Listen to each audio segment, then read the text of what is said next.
Okay, this is Dwight Goins with his final, and I want to talk a little bit about what my project is all about here, and clear it out. So I just sent a reset command programmatically to the device, and so here you can see it's connected to my Wi-Fi connection, the microphone is set up, and it's connected to a WebSocket server. And the device is utilizing a MEMS microphone, an INMP441 microphone that's connected to the ESP board. It's also connected to a servo motor. It's connected to a LM microphone that detects just regular loud noises. It's connected to these 4 LEDs, connected to a thermal sensor, a light sensor, and those are all the sensors that are connected. So the thermal sensor is basically the same sensor connectivity that we did for the midterm. Um, the light sensor is just for dimming lights. The loud noise detector is more of an alarm system, and the thought here is that whenever you make a large sound, then this will kick in and this will toggle a light. But this will also toggle the microphone. Right now the microphone is not on. So when the large sound happens, the microphone turns on and starts listening to where that large sound came from. And then what you can then do is you could tell this microphone, okay, maybe that sound came from the patio or the porch or outside, so turn on the light on the outside. So let me see if I can demo that. Okay, so I'm going to clear it so you can see the screen a little bit better, and I'm going to make a large sound. Oop. All right, so now the other microphone is turned on, it's listening. So I can say, turn on the patio. And so the patio light will show to allow me to take a clear look into what's going on. And maybe I've noticed something that my doors, maybe they're not, closed all the way. So I could say lock patio door, and it'll go ahead and lock the patio door by turning the server motor representing the lock on the door. The next thing I can do is, oh, another thing, so right now the audio is kicking in and it's getting all kind of words that I'm saying, and you notice that all the lights are flashing. That's representing that it's not understanding the commands that I'm saying.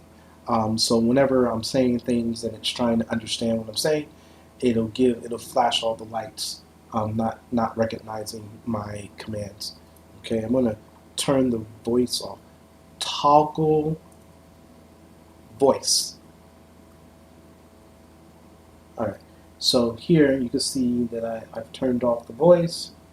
So now the voice commands are not listening anymore.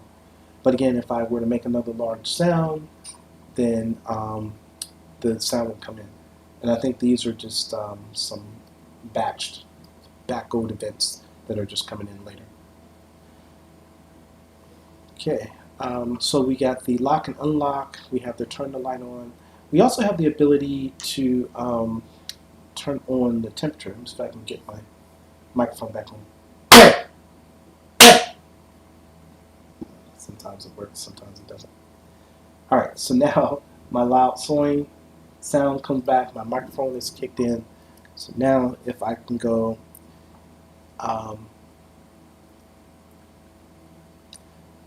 it's getting hot in here. Turn up the AC. Okay, so here it'll represent turning up the AC. It'll also take the temperature here and move it up some degrees so the AC would come on, right? And that's kind of the point of what the turn on the AC is. But if I had the DC motor fan, the fan would also kick in as representing, I've actually turned the fan on, I just don't have it connected because I can't control it because I don't have a DC motor controller. Okay, so that would be, turning on the AC or turning up the AC. Um,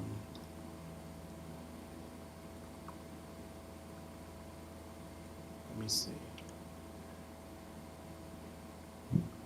Maybe it's super hot and I want to turn down the heat. Okay, so here, same thing. When you turn down the heat, then it changes the number on the base temperature for the thermostat that represents turning down the heat. And the thermostat number is still representative of the red light. So let's say, now you basically, want to, I don't know, you want to turn on lights. So you want to turn on all the lights. So if the command gets recognized, all the lights should turn on. But if it doesn't, then it might be something else. Let me see. Turn on lights. So some of the lights came on. I think my blue and red lights, they probably flash on because they're also connected to the thermometer, and the blue light's also connected to the soundboard. So if I'm ready to say go to sleep, I can say turn off lights, and then all the lights in the house would turn off. Okay, and that concludes my demo of the different functionality here. Oh, by the way, you can also say things like, let me turn off the toggle voice. Okay, so what that also does is turn off the voice commands again. And so you can also tell it to do things like, I don't know why it's like it's batch. It's like 2 or 3 batches later than it kicks in. Unless it didn't turn off the voice. Okay. In any case, you could also say turn on the red light. This is Dwight. I wanted to explain a little bit about the code and what's happening. So the Arduino ESP32 code was done in Visual Studio Code with Platform IO. Platform IO is just an extension that you can run in Visual Studio Code that allows you to program to Arduino boards. It basically allows you to run sketch files, as regular C++ apps. And so that's what I started with. I actually started with Arduino, but the Arduino sketch file, when I started coding against it, this file got way too big, and I couldn't even load it up inside of the Arduino sketch. It said it was too big of a sketch file. So I had to pop over to the Visual Studio Code. But here you can see I have just all the necessary include files. I have some defines here for some numbers, and some parameters that I'm using, and some methods that have been pre-declared. And then, it's the same functionality. I have the setup method. I have the loop method.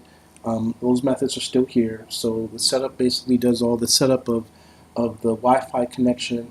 I have this left trim and right trim coding to trim my string, trying to understand, when I get the commands from the WebSocket server, actually this is when I get the credentials to log into the WebSocket server. I need to trim some of the paths to pull out the pieces of information I need. Here's my main method that does all the processing. It's called the process voice commands method.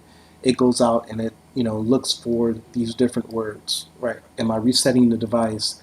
Am I toggling all the commands? Am I toggling the voice to turn off the voice recognition piece? Am I telling it to unlock and lock? Am I turning on the fan? Am I turning on the kitchen lights? Am I turning on the blue light? All the lights, bathroom lights. If I scroll down a little bit more, you'll see the thermometer setting, turn up the heat, and I have a turn down the heat, turn up the AC. I even had space for a speaker. If I want to connect up a speaker to play the speaker, I can turn that on. And this is just my little functionality here that represents, hey, if it's not one of those commands, I'm going to flash the lights a little bit and just say, hey, the command is not recognized, and pass in that command that came in. So here you can see kind of what the lock and unlock does. For this particular one, I'm not paying attention to which location but for the other ones, I am paying attention to the location. So based off of if the location comes in as the kitchen, turn off the lights in the kitchen, then the kitchen will be representative of a particular LED pin that's being passed in, and that's the one that I will turn on and off based off of that location. Okay, so that's kind of the code here for the Arduino. Now, to do the voice recognition, that is done in an Azure function, and that code is done inside of Visual Studio.net. So in Visual Studio.net, I have an Azure function that I wrote here, and the Azure function basically takes the message that came in, and it basically, reads some information reads some configuration information, and this is really where the main thing is. So whenever the Arduino board sends in messages, it's going to either send it in as a binary message in the case of audio samples, or it's going to send it in as text messages. So if it sends it in as a text message, then what I do is if the text message comes in with a certain prefix, such as a CLU prefix, then this was kind of my debugging and troubleshooting of my trained NOP model. So this, if it sends it in, then I send it through my NOP model to basically try and figure out what the intent and action is, and then I return that intent and action back to the ESP board. Right? And that's all this is really doing. It's a WebSocket server endpoint that just returns intents. And these intents can also have entities. So here you might see turn on lights. It might be turn on kitchen lights. It might be turn on bedroom lights. Right? So it'll basically be based off of these intents that are coming back. Now the intents are figured out through the natural language processing engine. And I'll show you that in just a minute. In any case, so this main code starts here at run, and this is the main method that gets called whenever the ESP board sends commands up. It sends and checks for binary messages or text messages. In the case of if it's binary, then it's an audio sample. Then I load up the audio buffer, and I basically keep loading it up to 4 seconds. I get 4 seconds of audio, and then what I do is I process that audio by running it through a resampler here to resample it to fit the 16,000 hertz 16 bits one channel that it needs to match in order to go to the Azure Cognitive Services to transcribe the audio. So that's what that's doing. So here is where I transcribe the audio. With this call, I take the stream and I push it up into Azure to transcribe the audio. So then I get the text back from that transcription. And then once I get that text back, then I pass it into my trained model to determine, again, what the intent is. And the intent is just the action that I've coded. All right. And then once I've done that, right, I pass back my intents and my entities, and that goes back to the ESP32 system.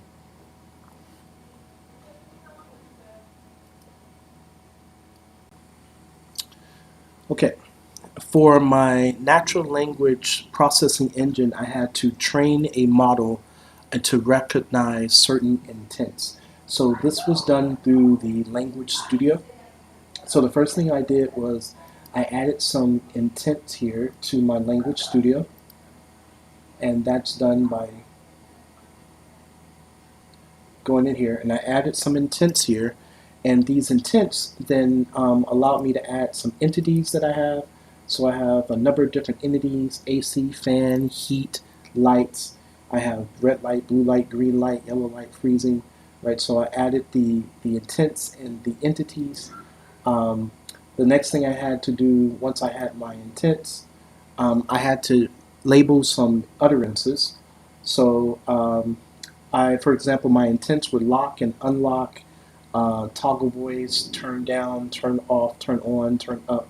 Right, so these are my intents and my entities, and I had to label these with about 50 some odd utterances. So basically sentences. So for example, stop listening to my conversation. Oh, can you hear me now?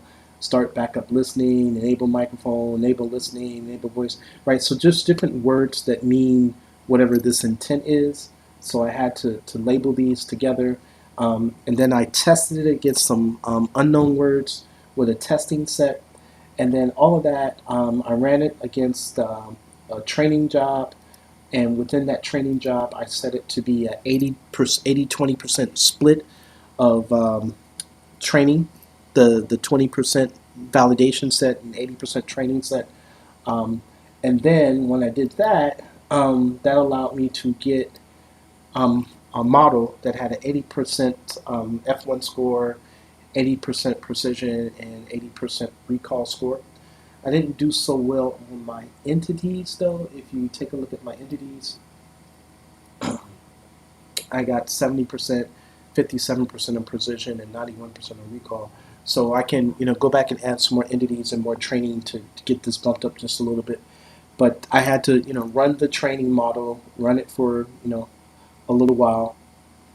Um, and after I've run it a number of different times, as you can see, I have 148 utterances I had to put in here. Then I got my percentage of my model. Okay, and so then once I did this, I went ahead and deployed my model up into Azure so I can use it inside of my Azure function. Okay, and so that is the natural language processing in order to pull down the intents and the entities such as the appliances and the locations. I'm not sure if I actually showed you all of those, but let me go back into that. So for entities, I have appliances and I have locations. So appliances are things like AC, fan, heat, light, speaker. For the location, I have things such as bathroom, garage, kitchen, patio. So you could say things like turn down the lights in the bathroom, and it'll know if you use any of these words, it'll represent the location.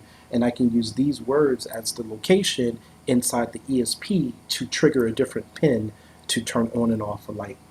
Right? So that's how the natural language processing engine works. All right. And that concludes the explanation of the CLU.